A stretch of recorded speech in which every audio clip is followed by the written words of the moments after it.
Доброго воскресного вечера. На телеканале «Быстрое время» подводить итоги недели. В студии Анастасия Чубаева. Сейчас коротко о том, что ждет в выпуске. Долгая дорога домой. Киргизы, застрявшие на границе Башкортостана и Оренбургской области, продолжили путь на родину. Помогай путникам, не оставляй их без крова. Более 1500 иностранцев 2 недели жили на юго-западе республики. Для них был развернут палаточный лагерь. О том, как разрешилась ситуация, расскажет Артур Шамсудинов. Весь путь займет 2 суток, после чего все эти люди окажутся у себя дома. Прививки от COVID-19 доставили в республику. Первые 42 ампулы отдали врачам из красной зоны. Нет, страшно абсолютно не было, абсолютно не больно, все хорошо. О том, как чувствуют себя медики спустя почти неделю после введения препарата и об особенностях вакцинации от COVID-19, знает Азат Садреев. В первый день вакцинации прививку от коронавируса сделали 10 врачам и лаборантам, работающим в красной зоне. За один день в гостях у 2 друзей поэтов побывала экспедиция из Башкортостана. Пик Мустай-Карима и вершину Кайсына-Кулиева покорили представители РГО. Марены, горные реки и Чегемские водопады. 18 часов на пути к вершине. Над твоей сединой Млечный Путь пролетает. Здесь огромное сердце поэта.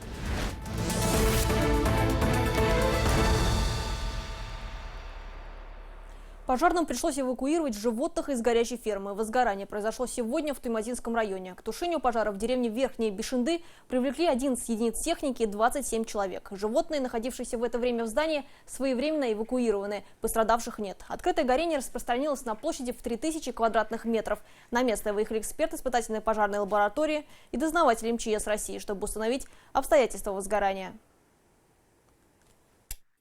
В республике жертвами коронавируса стали еще 2 человека. Это мужчина 1945 года рождения, который страдал от ожирения и гипертонической болезни, и женщина 1953 года. У нее также были сопутствующие патологии. Это крайняя степень ожирения и сахарный диабет. Число летальных случаев в регионе достигло 39. У такого же количества человек за сутки в республике был подтвержден коронавирус. В стационарах находится 55 пациентов, из них в тяжелом состоянии 3, НВЛ-1. На амбулаторном почти 500 человек. Тем временем башкирские врачи из красной зоны стали участниками клинического испытания вакцины от COVID-19. Препарат ГАМВ-КОВИД-ВАК разработали в Российском научно-исследовательском центре имени Гамалеи. Всего для тестирования республика получила 42 ампулы. Первые прививки от коронавируса в минувший вторник сделали сотрудникам Республиканской клинической инфекционной больницы. Вся процедура проводилась буквально на бегу. Азат Садреев знает, в чем была необходимость такой спешки и как сейчас чувствуют себя добровольцы. Она должна использоваться в течение 30 минут после разморозки. Времени у нас мало. Температура хранения вакцины от коронавируса ГАМ-КОВИД-ВАК не менее минус 18 градусов. И перевозить со склада Башфармации до поликлиники их можно только в специальном холодильнике. После разморозки срок действия препарата всего полчаса. Поэтому, получив ампулы, провизор 52-й городской поликлиники Фарида Юсупова тут же спешит в медучреждение, где ее ждут врачи Республиканской клинической инфекционной больницы. Первой в Башкирии испытуемой, кому ввели вакцину, стала Надежда Колесникова. Нет, страшно абсолютно не было, абсолютно не больно, все хорошо. Чувствую себя так же, как было до вакцины. Сейчас что-то беспокоит? Нет. Хронические заболевания есть? Нет. Чтобы получить вакцину, нужно быть абсолютно здоровым и не иметь противопоказаний. Еще до укола добровольцы проходят тщательный медосмотр и сдают анализы. Чтобы ГАМ-КОВИД-ВАК заработал, есть ограничения и после его введения в организм. На 3 дня стоит отказаться от посещения бани и сауны, спортивного зала, употребления алкоголя. Врач-инфекционист предупреждает коллег и о возможных побочных эффектах. Может быть на месте введения покраснения, припухлость, болезненность. Это из местных реакций, они могут где-то держаться до 5 дней. Принимать ничего не надо местно.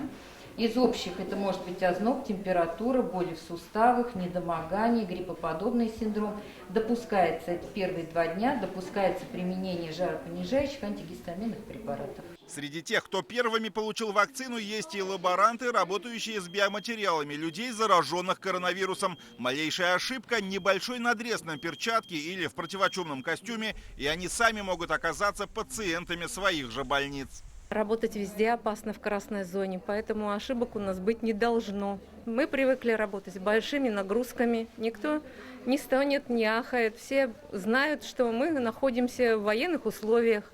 Поэтому работаем и делаем все, что от нас зависит, все, что требуется. В первый день вакцинации прививку от коронавируса сделали 10 врачам и лаборантам, работающим в красной зоне. Вторую дозу лекарства они получат ровно через 3 недели. Лишь после этого Гамковитвак заработает в полную силу. Всего в испытаниях нового лекарства на базе 52-й поликлиники должны были принять участие 37 добровольцев.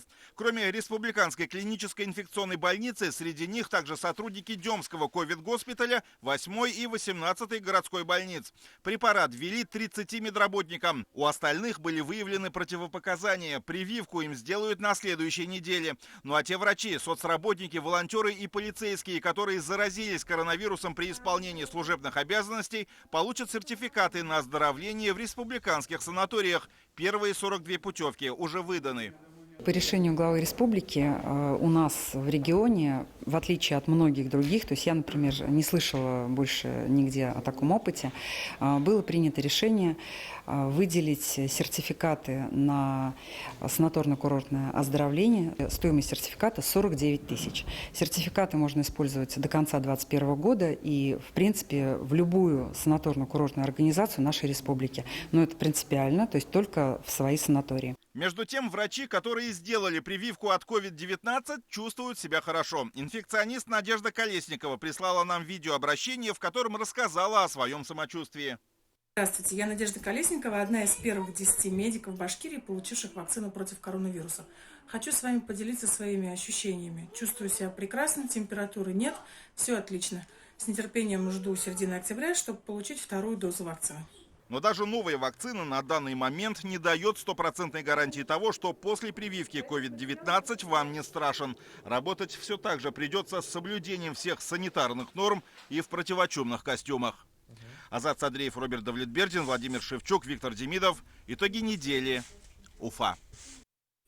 К концу 2020 года будет пробит автодорожный туннель на восточном выезде Уфы. Объект посетил глава Башкортостана Ради Хабиров. Полностью комплекс строители обещают сдать к концу 2023 года. По словам генерального директора башкирской концессионной компании Асабали Закового, все работы находятся в активной фазе. На стороне тоннеля, который выходит к Уфимке, ведутся противооползневые мероприятия. На объекте трудится 750 человек, половина из которых местные жители. На пике работ будут задействованы около 1300 рабочих. Кроме того, подсчитан примерно объем закупок у производителей Башкортостана. Он составит более 5 миллиардов рублей. Восточный выезд, я вот для себя его называю таким многострадальным. Он же начал строиться еще в 90-е годы, и там были такие, ну, скажем, волонтаристские решения. И потом, когда, соответственно, партнером строительства появился ВТБ в качестве нашего такого конституционного соглашения, и у нас было очень много вопросов к этому конституционному соглашению с точки зрения интересов, финансовых интересов республики. И одно из самых главных, что нам удалось сделать, и я очень признателен коллегам с ВТБ, что они услышали нас, мы немножко все-таки подкорректировали параметры соглашения в пользу снижения нагрузки на бюджет республики. Также ведется проектирование дороги, которая соединит восточный выезд с улицей округа Гали. В этом году строители выполнили работу на сумму более 1 миллиарда рублей. В бюджете Башкортостана на 2020 год на строительство восточного выезда предусмотрено 600 миллионов рублей. Потребность в федеральном софинансировании на реализацию проекта в этом году составляет 4 миллиарда рублей. Указанная сумма позволит обеспечить сохранение темпов строительства. На текущий момент мы находимся вообще в активной фазе. Как видите, восточный портал, где будет выходить обратная сторона тоннеля. Здесь сейчас активно ведутся противооползневые мероприятия. За период с начала года здесь пробурено более 175 буронабивных скважин. Соответственно, работы сейчас продолжаются, и осталось на этом участке всего 2 скважины, которые необходимо пробурить. И на следующей неделе мы буровую установку, которая сегодня здесь находится, планируем переместить на левый берег. Там, соответственно, тоже будет сооружение уже мостового перехода и эстакады. Работы там тоже начаты, активно ведутся. На целых 2 недели юго-западные районы республики превратились в настоящую киргизскую резервацию. Около 1700 иностранцев были вынуждены задержаться в Башкортостане, потому что дальше границы были закрыты. И вот, наконец, долгожданный финал. Казахстан организовал транзитный коридор. Все невольные заложники ситуации уехали на родину, разумеется, поблагодарив регион за гостеприимство. 2 недели подряд наш корреспондент следил за непростой ситуацией. О том, насколько долгой оказалась для них эта дорога домой, расскажет Артур Шамсудинов. Вот очередь идет автобус. Так выглядела российско-казахстанская граница в ночь, когда на ней открыли транзитный коридор. Кажется, что автобусам нет конца, что неудивительно. Практически одномоментно к пограничным пунктам начали съезжаться граждане Киргизии, которые долгое время не могли вернуться на родину. В Башкортостане отправка проходила с 6 часов утра. Колонну формировали в Куйургазинском районе, граничащем с Оренбургской областью. Среди первой группы иностранцев было порядка 300 человек. Движение проходило организованно по 6 автобусов. Отправить всех сразу не разрешили, чтобы не усугублять ситуацию на границе. Все волнение, конечно. А там потом путь, потом дальше посмотрим, как Казахстан проедем. Для Курманбека Улуэламана этот путь домой был едва ли не самым долгим в его жизни. Мужчина ехал к беременной жене, у которой вот-вот должны были начаться схватки. Когда сказали, что ехать через границу нельзя, время как будто остановилось. К рождению сына мужчина не успел. 19-го. Туда, я думал, успею. Нет, не успел. Как ребенка назвали уже или ждет пока? Назвали. Даниль. Граждане Киргизии возвращались из Москвы и Петербурга, куда уехали на заработки еще до пандемии. Однако граница Казахстана оказалась закрыта, а Оренбургская область запретила въезд мигрантов из-за их слишком большого скопления. В Башкортостане гостей, а это порядка 1700 человек, распределили по 5 муниципалитетам. В связи с карантином, с этим коронавирусом получилось так, что билеты дорогие, и все решили сэкономить, поехать на автобусе. Вот. Следует отдать должное. В чрезвычайной ситуации оперативно сработали местные власти. Для людей моментально подготовили пункты временного размещения. Часть пассажиров, в основном семьи с детьми, заселили в гостиницы. Большинство разместили в спортзале местного ФОКа или палаточном лагере. Условия, конечно, не самые комфортные, но все же лучше, чем на улице. Ради Фаридович сразу сказал: помочь, разместить, обеспечить. Вызывало беспокойство беременная женщина на 8 месяце. Она вот уже 9 месяц пошел. Она думала, то ли здесь рожать, то ли у себя дома. Но вот, слава богу, едет домой. В каждой религии, хоть мусульманской, хоть православной, хоть другой, есть заповедь: помогай путникам, не оставляй их без крова. Мы справились. Изначально транзитом через Башкортостан шло около 30 автобусов. Узнав, что дороги перекрыты, некоторые водители бросили пассажиров и уехали. Другие остались ждать. Моя обязанность была бы довести до границы, высадить и уехать. Но люди же, как брошу, зима, холодно, осень. Людей не бросить, надо понимать. Поэтому остались, попросили, мы остались. Для организации переезда граждан Киргизии к границе с Казахстаном правительство дополнительно выделило 9 автобусов Башавтотранса. Часы, дни и даже недели томительного ожидания позади. До казахстанской границы ехать буквально 3 часа, после чего все пассажиры пересядут уже на другие автобусы, которые довезут их прямиком на родину в Киргизию. Весь путь займет 2 суток, после чего все эти люди окажутся у себя дома. Есть 2 версии, почему сложилась подобная ситуация. С одной стороны, недостаточная информированность среди мигрантов о закрытии границ. Впрочем, есть и другая. Кто-то обманул людей, сообщив, что проезд возможен. И на этом зарабатывают деньги, на проблемах наших мигрантов. Это Мы обратились в правоохранительные органы Российской Федерации, ведется расследование по этим вопросам. Надо отдать должное местной власти, правительству Башкортостана и правительству Оренбуржья. Они поддержали наших мигрантов. Перед отправкой на родину Башкортостан поблагодарили и сами путники за гостеприимство и оказанную помощь. Отдельного внимания заслуживает еще один момент. Все это время была большая угроза появления новых очагов коронавирусной инфекции. Впрочем, вспышки удалось избежать. Артур Шамсудинов, Вадим Исламов, Родион Матвеев и Михаил Вавилов. Итоги недели. Куйургазинский район. Заслуженные награды получили дети-герои. Это 6 подростков, которые в трудной ситуации не растерялись и спасли жизни других людей. Главный федеральный инспектор по республике Башкортостан Михаил Закамалдин поощрил медалью «Горячее сердце» 8-летнюю Милену Новикову из Белебеевского района. В январе прошлого года она с младшими братишками и 11-месячной сестренкой осталась дома одна. В этот момент вспыхнул пожар, но несмотря на задымление, девочка не растерялась. Она взяла на руки младшую сестренку, а братишкам сказала держаться за нее, после чего через окно вывела всех детей из горящего дома. Как свекровь мне сказала, что Милена всех вытащила, у меня все, как говорится, камень с души упал.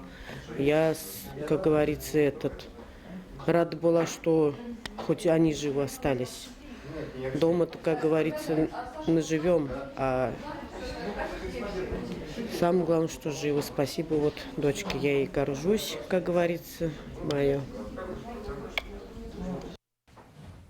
Медаль «Горячее сердце» получили еще 5 подростков. За поддержку больных детей отметили Александру Курамшину, Анастасию Конобееву за помощь незрячим людям. Дэвид Ахмедьянов, как и Милена, рискуя жизнью, вывел детей из горящего дома. Рамдель Шарипов из Альшеевского района спас тонущую в руке односельчанку. Такой же поступок совершил и уфимец Дмитрий Давидюк. С той лишь разницей, что, спасая девочку, ему пришлось нырять в ледяную полынью, куда она скатилась на тюбинге.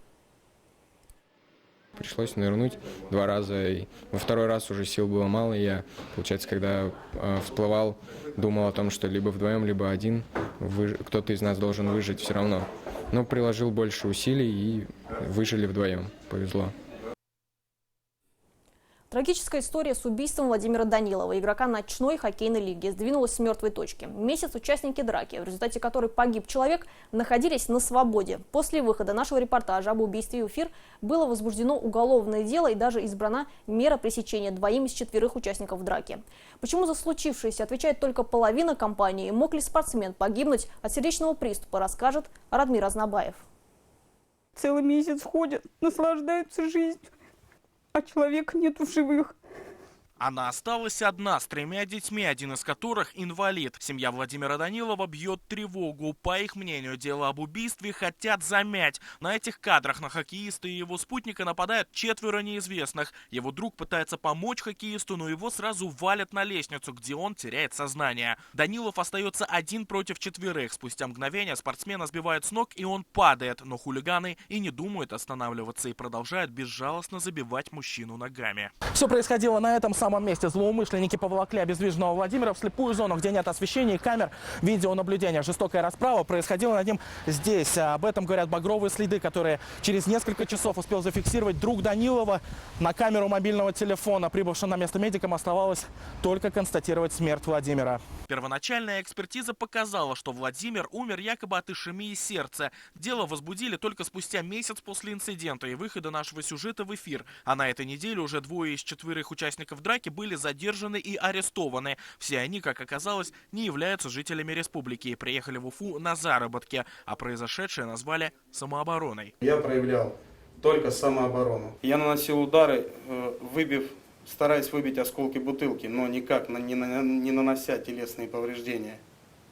Так как у меня 2 детей, у меня голова на плечах, я могу здраво рассуждать. Пока Федор Гищан и Раиль Шеймарданов подозреваются в разбое. Обоих отпустили в зале суда. Одного под домашний арест, другого под запрет определенных действий. На заседании присутствовала и вдова Владимира Данилова. Никто из подозреваемых перед ней даже не извинился. Можно радоваться, что наконец-то сдвинулась эта машина следствия предварительного расследования. Тем не менее, хочется сказать, что если Следственный комитет действительно взялся за дело, закатав рукава, то сами органы полиции до сих пор никаких действий по данному поводу не проводят. Кстати, переквалификация статьи более чем возможна, ведь даже следователям результаты первой экспертизы показались неоднозначными. Сейчас следком проводит дополнительную проверку. Следователями также назначен комплекс необходимых дополнительных экспертных исследований с целью проверки причины смерти мужчины и наличия причинно-следственной связи между преступными действиями задержанных и и наступлением смерти потерпевшего. Если с Владимиром ничего не ясно, то с его товарищем, который вместе с ним был в тот роковой вечер, все более чем понятно. Со слов адвокатов, в возбуждении уголовного дела ему отказали. Сейчас он тяжело переживает потерю друга и боится общаться с журналистами, опасается мести, ведь часть злоумышленников до сих пор находится на свободе. Шеймарданов под домашним арестом, а Гищан под запретом определенных действий до 22 ноября. Обоим нельзя общаться с фигурантами уголовного дела. Удивительно, но суд поместил их по одному адресу временной прописки. На секундочку, подозреваемых в совершении преступления группой лиц. Кстати, по информации нашего источника в правоохранительных органах, двое остальных участников драки сейчас скрываются, предположительно, в Ставропольском крае. Следственный комитет эту информацию не подтвердил, но и не опровергнул. Адвокаты семьи погибшего намерены обжаловать решение Советского районного суда в апелляционном порядке. Радмир Азнабаев, Азат Ишбулатов, Артур Юлаев и Родион Матвеев. Итоги недели. Сегодня во всем мире отмечают Международный день жестового языка. Дата призвана обратить внимание на его значение в жизни многих миллионов глухих и слабослышащих людей. В республике таких насчитывается порядка 5000 человек. Башкортостан, кстати, стал первым среди российских регионов, где в настоящее время разрабатывается специальная башкирская азбука и жестов. Подробнее об этом, а также о людях, способных понимать без слов, в материале Артура Шамсудинова. Чем могу помочь? Записаться на прием к онкологу. Пятница, 8:30. Сейчас позвоню. Понимать людей даже не с полуслова, а с полужеста. Ее работа. Кира Нугаева – диспетчер в Центре сурдопереводов. Ее основная задача – связать глухого со слышащим. Девушка общается на языке жестов по видеосвязи и уже по обычному звонку передает информацию адресату. А затем наоборот. Записаться на прием к врачу, вызвать слесаря, заказать воду, либо экстренный случай. Беременные женщины глухой, роды. Например, схватки начались, и нужно было срочно вызвать скорую помощь. Это было ночью. В эту профессию девушка пошла не просто так. Оба родителя Киры глухие. А потому понимать без слов она училась едва ли не с самого рождения. У большинства тех, кто работает в этом центре, похожая судьба. В обществе глухих людям помогают социализироваться. Одна из наболевших проблем – сложности с трудоустройством. Далеко не каждый работодатель готов взять неслышащего сотрудника. Общаться сложно. Обязательно нужен переводчик рядом. В банк, то есть в пенсионный фонд очень сложно. Процесс идет общения. Общение – главный барьер на пути этих людей. Жительница Дюртюлинского района Любовь Саетова помогает преодолевать его с помощью своего блога. В интернете женщина пересказывает новости, фильмы и спектакли и даже поет песни. Разумеется, все на языке жестов. Как вас зовут? Р. Р. Да. Р. Р. Р. Артур. Отлично. Вы талантливый ученик. Во время беседы председатель общества глухих попросила съемочную группу снять маски. Так большинству слабослышащих проще понимать оппонентов, ведь почти все из них научились читать по губам, рассказывает Ольга Шевнина. Если профессионально и с акцентом разговаривать на нем, то у нас есть высшее учебное заведение, где готовят людей с нуля. Это Екатеринбург, Москва. Вы получаете высшее образование и профессию переводчик жестового языка. Также наше региональное отделение совместно с Министерством труда по программе «Доступная среда» проводит обучающие курсы жестового языка, которые абсолютно бесплатно. Там вы можете научиться навыкам общения жестовому языку. Язык жестов – такой же полноценный способ общения со своей грамматикой, лексиконом и даже акцентом. Существует русская дактильная азбука, в которой каждому жесту одной руки соответствует буква языка. Однако в башкирском алфавите звуков больше, а потому в Уфе начали разработку специального национального языка жестов. Изучать его можно будет с помощью приложения, которое сейчас создают программисты. Эти специфические звуки в себе порождают необходимость создания специфических дактилей для алфавита и как жестового компонента при словообразовании и при построении предложений. Ежегодно в последнюю полную неделю сентября в мире отмечается Международная неделя глухих. В республике насчитывается около 5000 инвалидов по слуху. Почти половина из них владеет языком жестов. Несмотря на трудности в коммуникации с окружающими, эти люди стараются вести обычную жизнь и нередко работают продавцами, таксистами, поварами. Сами глухие говорят о себе так. Они не слышат мир, они его видят. Артур Шамсудинов, Артур Ханов, Виктор Меренков и Ильдус Камалеев. Итоги недели. Именами фронтовиков в Башкортостане появились новые аллеи памяти героев Советского Союза и Леса Победы. В рамках акции «Зеленая Башкирия» в разных уголках республики было посажено более полумиллиона деревьев. В этот раз массовое озеленение региона приурочили к 75-й годовщине со Дня Победы. Все подробности у Руслана Батыргареева. Важно, чтобы корень был у нас в земле, значит, корневая шейка была на уровне. Советы опытных коллег перед посадкой. Это не первый саженец, которому дает путевку в жизнь Айгуль Еникеева. В подобных акциях студентка Уфимского лесотехнического техникума участвует постоянно. Только в этот раз все происходит недалеко от ее родной деревни, на территории Подлубовского сельсовета. Айгуль учится на дизайнера. Ее будущая профессия как раз связана с озеленением территорий. Учусь 3 года. Хочу в дальнейшем пойти на высшее образование тоже, желательно по данной специальности. Мне очень нравится создавать проекты по озеленению, благоустройству различных территорий, объектов озеленения. Студенты, работники предприятий Кармаскалинского района, местные жители и просто все, кто захотел принять участие в акции «Лес Победы», накануне собрались на окраине деревни Булякай. Здесь заложили аллею памяти героя Советского Союза Ивана Полунина. В этот день меч Колесова, главный инструмент при посадке саженцев, взяли в руки и представители республиканского правительства. Что-то, наверное, не первое ваше дерево в жизни. Вообще, сколько уже счет есть вообще деревьев? Счет сотни. В прошлом году мы где-то около 200 я посадил лично, да, там. В этом году тоже, я думаю, не меньше 200 будет. Акция «Зеленая Башкирия» проводится второй год подряд. В этот раз она приурочена к 75-й годовщине со Дня Победы в Великой Отечественной войне. Новые посадки аллей появились сегодня не только рядом с деревней Булякай. Акция «Зеленая Башкирия» прошла практически во всех городах и районах республики. Как заявили в Минлесхозе, в общей сложности было высажено более 500 тысяч саженцев. Аллея фронтовых подруг Сибая в Бакалинском районе, аллея в честь героя Советского Союза Талипа Нуркаева. В Баймаке заложили сквер, где каждое посаженное дерево будет носить имя участника Великой Отечественной войны. Сразу 5 из этих табличек олицетворяют память о родных майора милиции в отставке Рената Минебаева. Он до сих пор помнит, как совсем юным пацаном провожал их на фронт. 5 братьев вышли со двора и без вести пропавшие. Никто не вернулся. До сих пор я могилу не знаю. Экоакции «Зеленая Башкирия» и «Лес Победы» объединили людей всех возрастов и статусов. Деревья сажали не по принуждению, а по зову сердца, говорят участники мероприятия. В Уфе в этот день тоже массово озеленяли парки и улицы города. В сквере имени Зои Космодемьянской чистоту наводили сотрудники уголовно-исполнительной системы. Они же высадили здесь крупномеры хвойных деревьев. Кстати, временно исполняющий обязанности начальника УФСИН по Башкортостану является земляком прославленной разведчицы Зои Космодемьянской. Я так думаю, мы возьмем шефство над этим сквером и будем на благо уфимского народа трудиться, облагораживать уфимскую землю. А вот юные участники экологической акции накануне пополнили ряды зеленых пионеров России. Вы, получается, природу любите все, да? Да. Почему?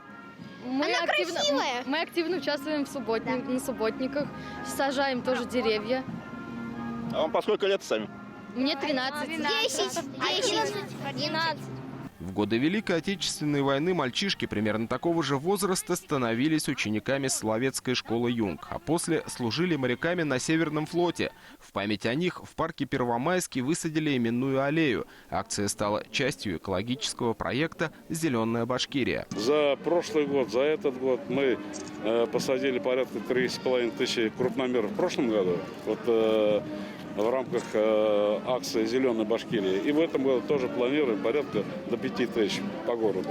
Название акции говорит само за себя – «Зеленая Башкирия». Наш регион по праву считается одним из самых зеленых в России. По искусственному лесовосстановлению Башкортостан занимает 1-е место в Приволжском федеральном округе и 6-е в целом по стране. По итогам 2020 года жители и лесхозы должны посадить порядка 32 миллионов деревьев. Руслан Батыргареев, Вадим Исламов, Азат Ишбулатов и Владимир Шевчук. Итоги недели.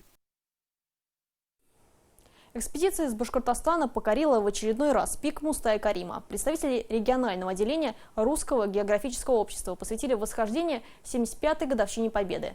Группа стартовала к Чегемскому ущелью утром через 18 часов. Они дошли до вершины. Также альпинисты добрались и до пика Кайсына Кулиева, близкого друга Мустая Карима. О том, что оставили на память члены группы и кому звонили с вершины, расскажет Динара Таймасханова. Сами по себе всплывают стихи Мустая Карима, Кайсына Кулиева, Расула Гамзата. Все, что касается гор, внутри вот это все такая фантазия какая-то такая.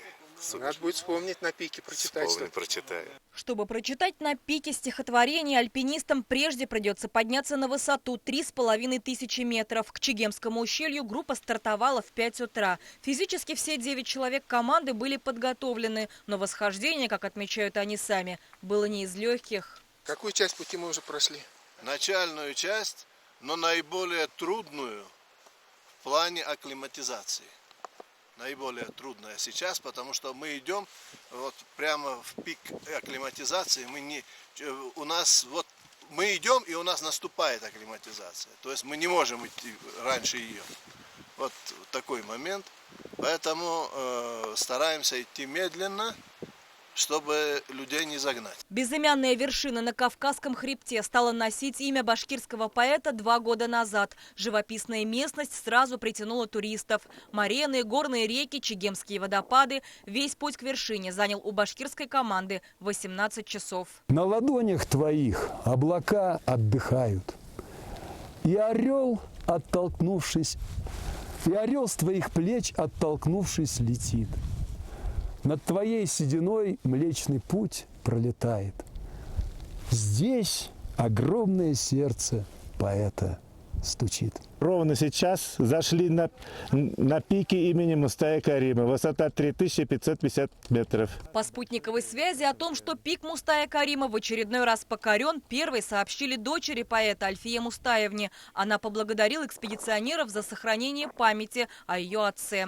А дальше путь вверх еще почти на полкилометра до пика Кайсына Кулиева, близкого друга Мустая Карима. В специальных капсулах на обеих вершинах члены команды оставили записки в память о своем восхождении. Подъем на вершины в этот раз альпинисты посвятили 75-й годовщине Победы. Оба поэта, кстати, участники Великой Отечественной войны. Башкирская группа передала в Дом-музей Кулиева сборники стихотворений, переведенные нашими земляками. Получается, что дружбу Мустафы Сафича и Кайсына Шуваевича теперь продолжают уже 2 республики – Башкортостан и Кабардино-Балкария. Динара Таймасханова, Рустам Сиразетдинов. Итоги недели. На этом все. Я с вами прощаюсь. Оставайтесь в курсе событий с телеканалом БСТ. Всего доброго.